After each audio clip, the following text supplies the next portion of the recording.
Jordan, it's time. It's time to talk to you about Kevin Jay and Silent Bob's groovy animated movie. Look at you, man. I can't believe you wasted your free $5 on scratch-off tickets. Why didn't you buy something useful, you dumb fat fuck? Oh my god, dude, we're rich! Woohoo! We are rich! I know just what we can do with all this fat cash, yo. Let's become superheroes. We'll need a secret base. We're gonna need a sweet-ass, specially designed motherfucker of a car with trick buttons, gadgets, and those doohickeys we can use in our two-man war on crime. Especially the blunt saber. Turn it off! Turn it off! We gotta work on the hype problems. Which I watched. It was like an hour long. It took an ass-long time to find, and it was not very good. The animation looks like shit. You said it looked like a bad internet video. It does. No, this was a full animated movie. I thought it was going to be the worst thing I watched all week.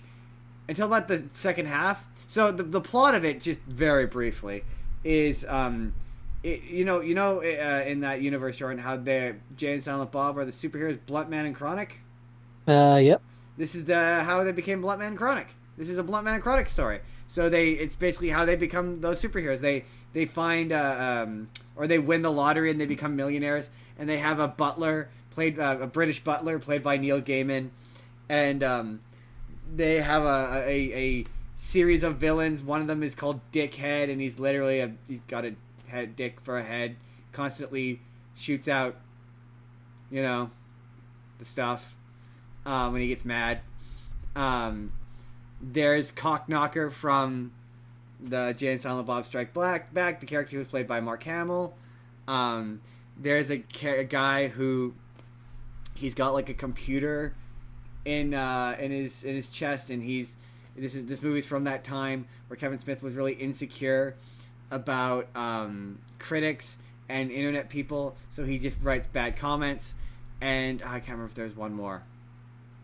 But anyway, they all inexplicably have the same backstory where they were doing something and Bluntman and Chronic happen upon them and they fall in a vat of acid.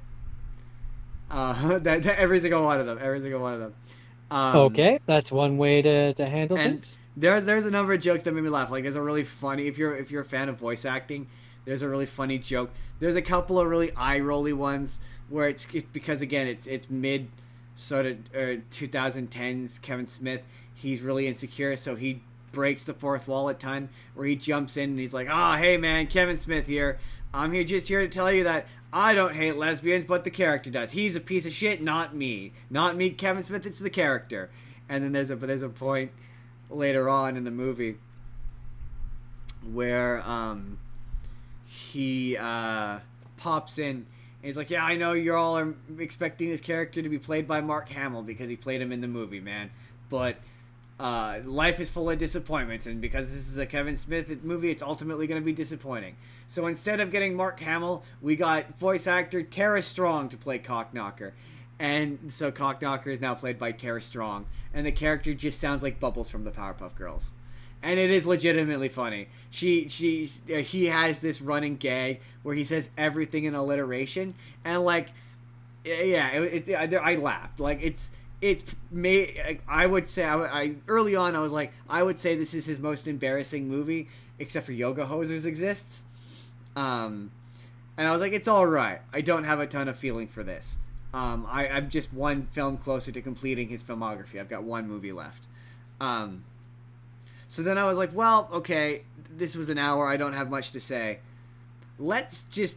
And also, I was, while trying to go through the very difficult process of getting this movie, I was like, maybe I should do Post-Apocalypto, because I know that that's weird and bad.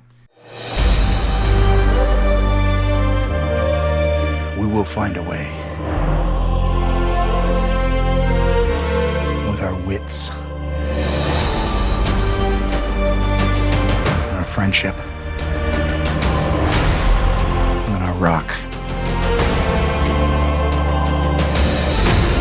We will survive. You know what this reminds me of? What? What's that Harrison Ford movie with the The Raiders of the Lost Ark. Yes. Yeah, This is yeah, some yeah. real life Raiders shit right here. And I'll get something out of this. And I knew that they released it as a movie. Like, so just real quick, Post-Apocalypto is a series of YouTube videos that Jack Black and Kyle Gass made as Tenacious D.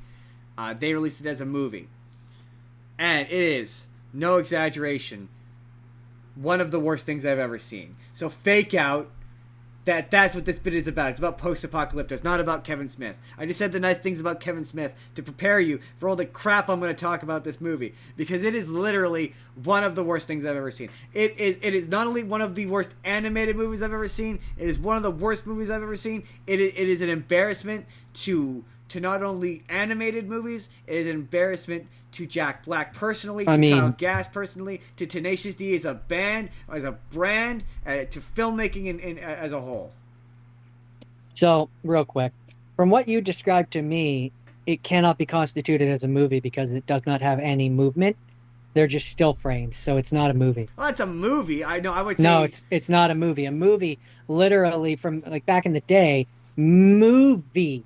It's a movie. It technically falls under it because it is technically moving pictures. The pictures do move, but it is not an animated movie. I would not call it an animated movie, but it is in fact a movie because the pictures do move. They may move a frame at a time, but they move. So yeah, this is. I press X to doubt. So this is basically Tenacious D. They're in their apartment and they wind up in the post-apocalypse, and there's a bit where they get taken to space by aliens.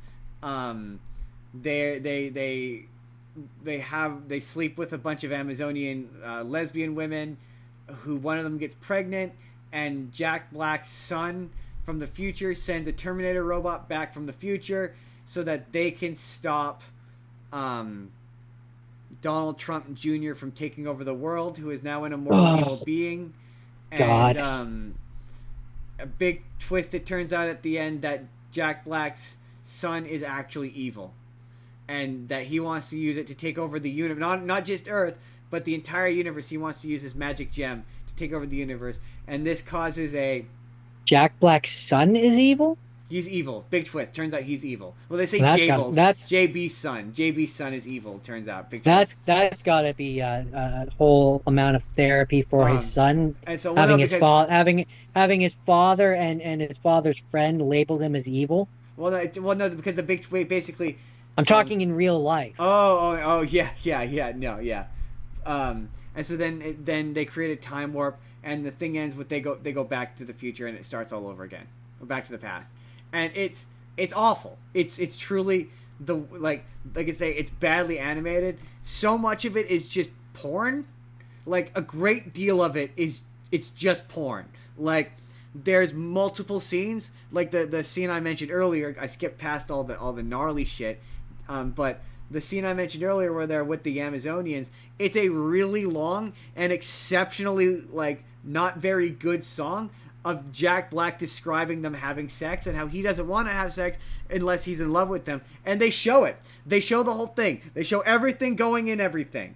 And it goes on forever. And they make noises. And it's awful. It's awful. I was like, oh my God, please, for the love of God, end. And I am begging you. And then at a certain point, I would have just skipped past it. At a certain point, a Terminator robot shows up who is Arnold Schwarzenegger. And he has a working vagina, and he wants to be useful to Jack Black, to Jable, KG and Jables, and they're uncomfortable with him, so they tell him to walk 100 meters back. But he convinces Jack Black to have sex with him, and Jack Black has sex with him, and they show the whole thing. And again, it's awful. It's awful. It's awful. It goes on forever, and it's awful. And then later on, when they run to Donald Trump Jr., the Terminator robot convinces Donald Trump Jr. that he's a woman somehow, and it sucks Donald Trump Jr. off, and you see the whole thing. It's just okay. I think we get the idea. It sounds awful. It sounds inappropriate, and it doesn't sound like a movie. It sounds like pornography. Right, that's the thing. So I really need to drive the point home. Of you've driven the point. So I could be like, this is Tenacious D. Like I still like their music. I still like the band. The Pick of Destiny is still one of my favorite movies. This upset me because they can do better. Like this is embarrassing. Well, if it's any consolation, Tenacious D is dead. So it looks like not even the what's the word I'm looking for? Like not even like the animatic, but the sketch before the animatic. You know what I mean? Like the thing that drives me crazy about this movie. Oh, I mean, for me, it's not. From what you're describing, it's yes, that is part of what makes it bad, but it's the content which makes it truly abysmal. Well, that too, but like. But I feel like if it was funny or engaging or good in any way, I don't know. I don't know about you. For me, I can look back. This week kind of proves it. I can look past some bad animation. Not when it's bad, though. If there's at least something else to enjoy. It depends. I guess. If I had to pay to watch it, no, I'm going to be 100% more critical about it. But they released it for free on YouTube. Right, so that's my thing is I cannot be bothered. I watched this as the movie, right? I did not watch this as a YouTube video, so I don't know. Maybe the YouTube videos are censored. Like, they have to be. Maybe they are. Like with how graphic this is, I have to believe they are. Yeah, they have to be. From what you've described, you can't put that shit on YouTube. I've found some nudity on YouTube, so yeah, probably is censored. I will never watch this again. But I think I will say, okay, maybe some slight positive. It's Tenacious D, so the music isn't bad. Some of the music is all right. Like, some of the songs are okay. I enjoyed some of the songs. Some of the jokes are kind of funny, but the sound design for... So okay, like Jack Black and Kyle Gass's mics sound okay, but the other sound design sounds horrible. And, like, there's a lot of, like, they're doing, like, the female characters... So it makes the sex scenes extra weird. It feels like something a 10-year-old would make. And it's like, you guys could do... It's embarrassing. You guys can do better. Like, whatchamacallit? Rise of the Phoenix is way better than this. Like, you guys can do better, and this is terrible. And, like, yeah, I'm trying to think what else was there I wanted to say about this. Beyond the fact that it's one of the worst things I've ever seen, and it's embarrassing. They should be embarrassed. They should be it bothers me because people paid money for this. Like, they showed this as the movie version at the Rio. For, like, I remember I looked into it because I was shocked that they had the audacity to charge people money for this. But it was like $50. It was like $50 to go watch this, and people pay for that. And that personally offends me. It offends me that people spent money on this. Like, at one point they were selling the vinyl for this. Fuck that. Fuck that and fuck you. You should be embarrassed and ashamed that this exists. It is easily one of the worst things ever put to creation. Like, the thing that bothers me about it is when I was watching it, there was points where I was like, if it feels like this was a pitch reel for a Tenacious D movie that nobody wanted to buy. Like, if you cut all of the pornography out of this, it's not a bad concept for a movie. Like, Tenacious D gets trapped in the post-apocalypse in the future, and his elderly son sends a Terminator robot back to the past, and it turns out he's evil. Like, I gotta say, the fact that the son was evil, I didn't see coming because I was so offended by everything else. But, like, that was an okay twist. Like, if you actually spent money on this and animated it, and maybe did it as, like, a 3D animated movie, this wouldn't have been horrible. But it's horrible. It makes me embarrassed to be a Tenacious D fan, and that's more embarrassing than the thing they did in Australia, and that was already embarrassing enough. I was embarrassed watching it. Like, they should be ashamed. It's that bad. But they're not. I'm almost tempted to encourage you to watch it for the show. No, that'll never happen. Only for the show, and only in the context of like, I would let you pick something really bad for me. No. You could pick whatever you want. No. We'll talk. It'll never happen. I'll have my people call your people. But yeah, it was bad and embarrassing. Hey there, everybody. It's Endcard Justin here. Let me know down in the comments why I'm right. If you've seen Post-Apocalypto, why it's the worst thing, probably the worst animated movie of all time. Just you let me know down in the comments your thoughts, what you think. But in the meantime, if you'd like to see the full episode that this is from, our weird, bad animated movie episode, you click the box on the left. Or if you want to see a random video that YouTube thinks you're going to enjoy, you click the box on the right. Hit subscribe if you haven't. We put new videos out every single day, including the podcast on Sundays. Or you could just leave us a like. That helps us out as well. We will see you all in the next video. Have a good day, everybody.